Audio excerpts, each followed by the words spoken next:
Hello everyone, my name is Yin Yang, and today I'll be starting a brand new series on YouTube explaining multiple creative mechanisms and components to help you become a better map creator. I am doing this because a lot of my friends and a lot of people have been wondering how I make decently good maps, and I say decently good because not all of them are the best, but I know my way around creative. I've been playing for a very long time, and I know a lot of things, and I've learned a lot. So I came here to teach you guys, and this is going to become a new series where I'm going to teach you guys basic and advanced creative techniques that can help you not only become a good map maker, but also help your other friends as well, just to share the information. In this episode, we're going to learn about triggers and buttons, and how channels can help you in main things. Please note that most of my videos are going to be about devices instead of, galleries and all those blocks. So expect a lot of device videos because I am not a very good map maker when it comes to decoration, stuff like that. So first things first, we have a trigger. Triggers are basically the main thing you're going to want in your map. Triggers run basically everything, and by everything I mean it's what is probably one of the easiest things to probably use. These settings are pretty much the same. You don't really need to do much unless you want specific things. Triggered by damage, it's basically self-explanatory. If it's damaged or it gets hit by something, it'll trigger. Items, meaning if you throw something at it, so basically if you throw a rusty can at it, then it'll trigger. Triggered by vehicles, sequencers, we'll get to that later. Now over here is times can trigger. You can set this however much times you want. For now we're going to leave that, so we're going to go on to the channels part. These channels are the main mechanisms of creative. Channels can link multiple different tasks and do different things depending on the circumstances. So let's say that you press this button, it'll trigger something. So for example, let's get a HUD message device. This is probably one of the most common use devices. So over here, this is something that can display a message to either all players or only the person who displays it or triggers it. So let's just say hello. That's pretty simple. A message recipient, you can choose a specific person or some type of team to use it. All the way over here is enemies, so that anyone who isn't on their team, so if it's on a free-for-all, everybody but you will receive the message. Friendlies, everybody but the enemies, so basically your own team except for the enemies will basically get the message. Triggering player means that whoever triggers the device will only see it, and that's one person, and then you can put what team, or you can just put all, which means every single person will be able to get the message. Time for round start, we will put that off because we're going to have it trigger. If you want it to, simply just display at a certain time, you can. Display time, that can be stayed. Now the text style may be a little bit different. Usually people just keep it default, but if you would like to add a little bit of a spice into it, you can put it different colors, put it outline, stuff like that. Message priority isn't really that normal. Critical just means that it'll be displayed immediately, which means if multiple HD message devices are in play, then the one that's critical will play first. So that's pretty important if you want to make different maps like that. Play sound, you don't really need to worry about that. Placement, usually people want to either do top center or bottom center. I'll do top center for now. We'll keep that off. So right here, we're going to show when receiving from 1. This means that whenever so for example, I'm going to go to button. Buttons are the most common used device, even more common than the trigger itself, because it's very simple to use. You can still put different activation teams and who can activate it, and you can even disable it and have a specific channel enable it in a future time. So you can also have an interaction type. So let's just say hello, and then interaction radius is actually very useful when it comes to having like, basically you can make it so that someone can stand in, well, that's big. Anyone can stand in this certain area and still press the button, even though they're not directly next to the button. So it's really useful for certain like areas. I'll show you a few examples when I am finished. So let's just put a normal button, and then right here we're going to put when interacted with transmit on channel 1. That means that when this button is pressed, the HUD message device will say hello. And that's basically simple. So let me just test this out. So what this does is pressing the button will say hello, as you can see. Obviously, I have my HUD size a little bit smaller, so it'll be much bigger for you guys.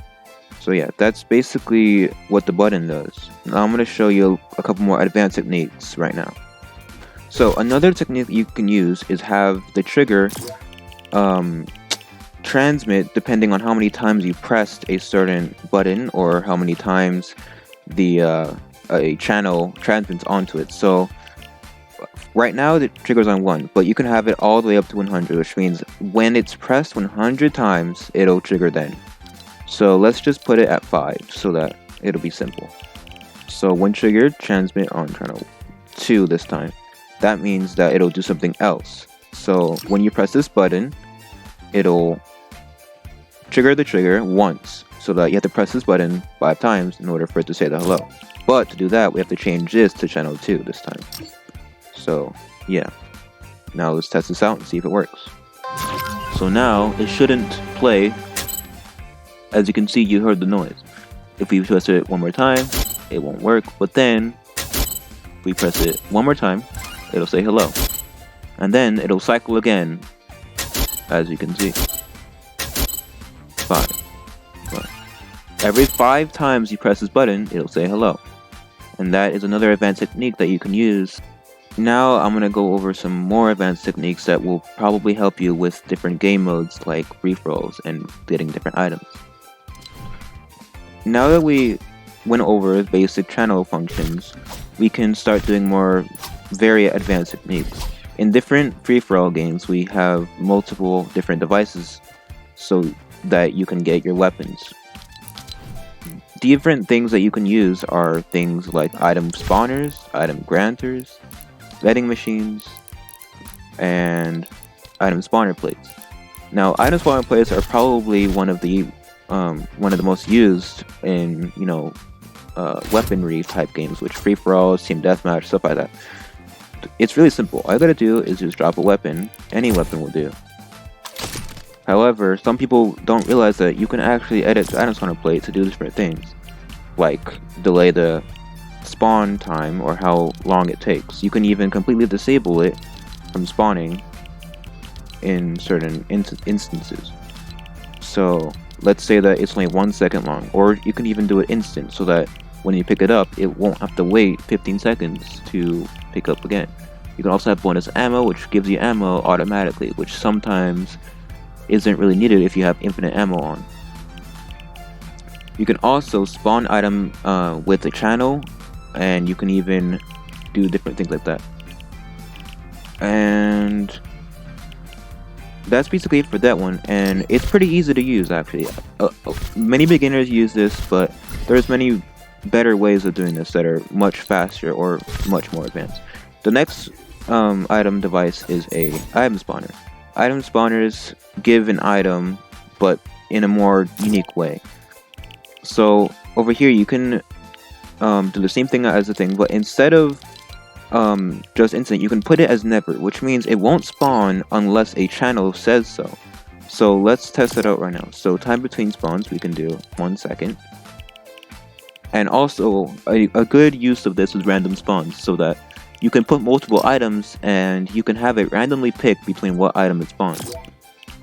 You can put random, or you can put no repeats, meaning that it will be randomized, but it won't repeat an item over and over again, so it's cycled through.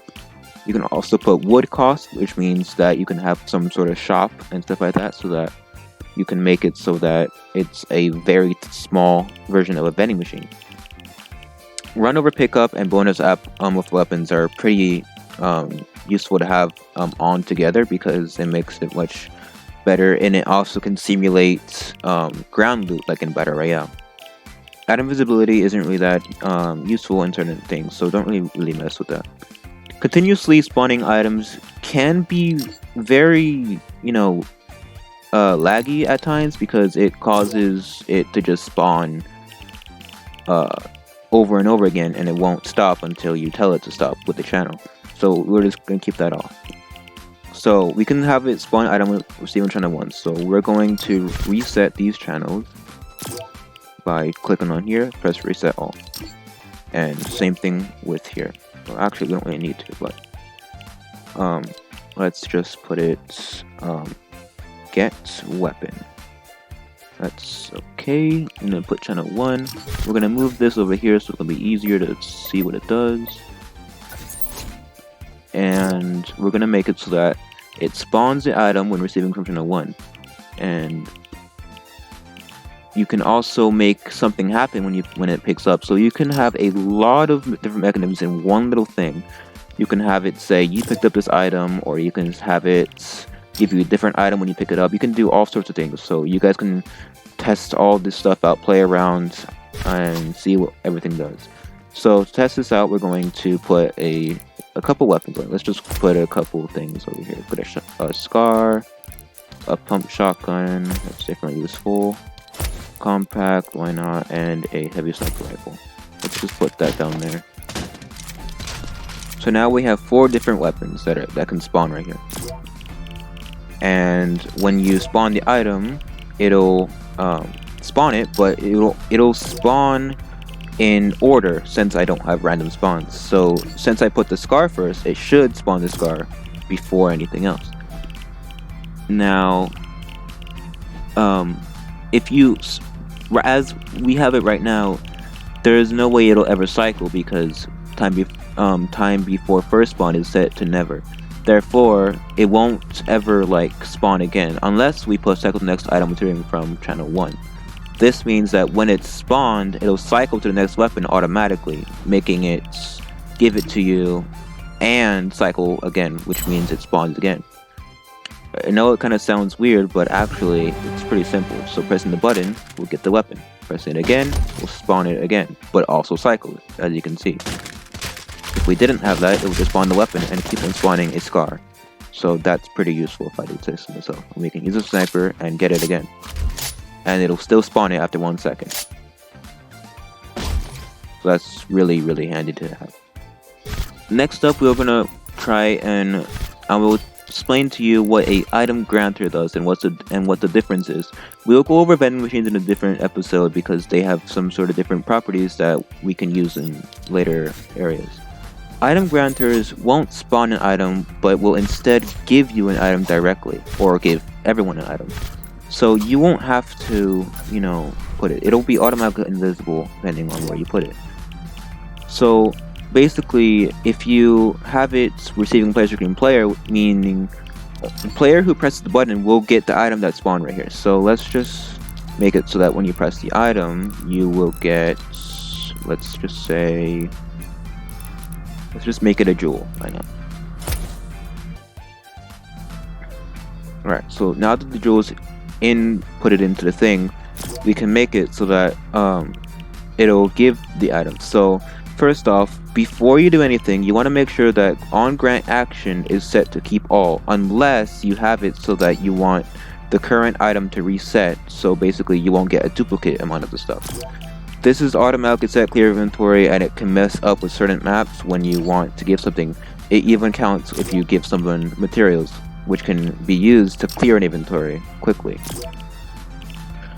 This setting will decide if you want to grant only the current item that's already in right now, or if you want it to do all items, which makes every single item that you put into granted at the same exact time.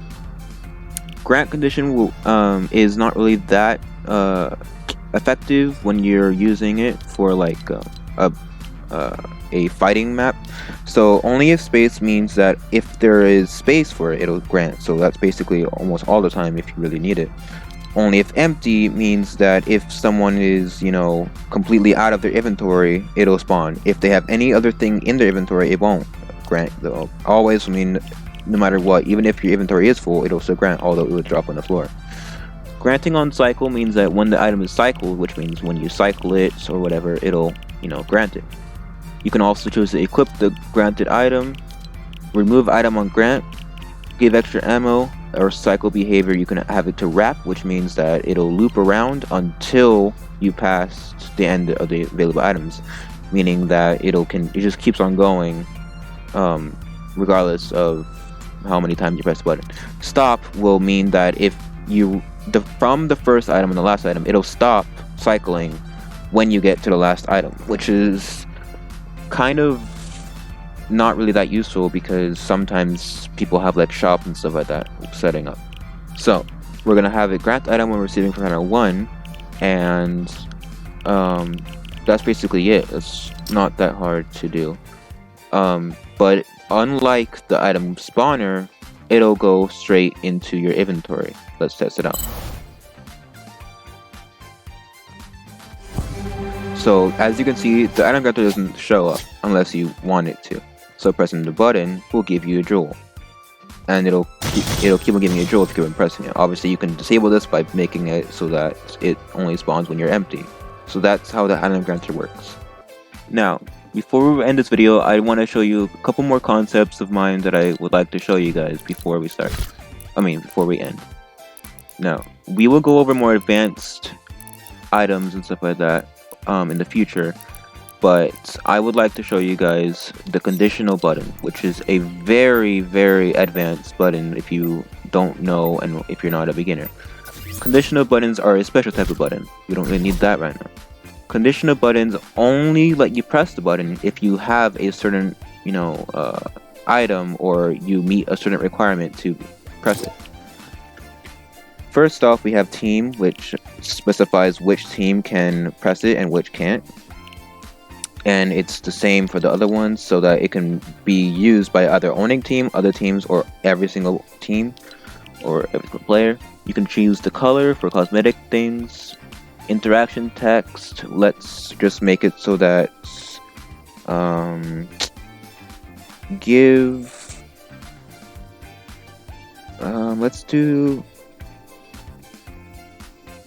let's make it give weapon, so that, and you can choose what the main icon is, so that you can specify and customize your own little icons depending on what your map is about.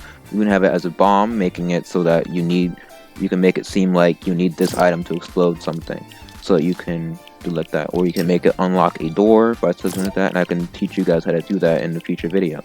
So for now, we're just gonna have it simple. Toggle icon on use, which means that it'll toggle it'll switch what the display main icon is with the alt display icon, which meaning if you press the button, the display main icon will be unlocked and the alt display icon will be locked instead. It's just basically reversing the icons.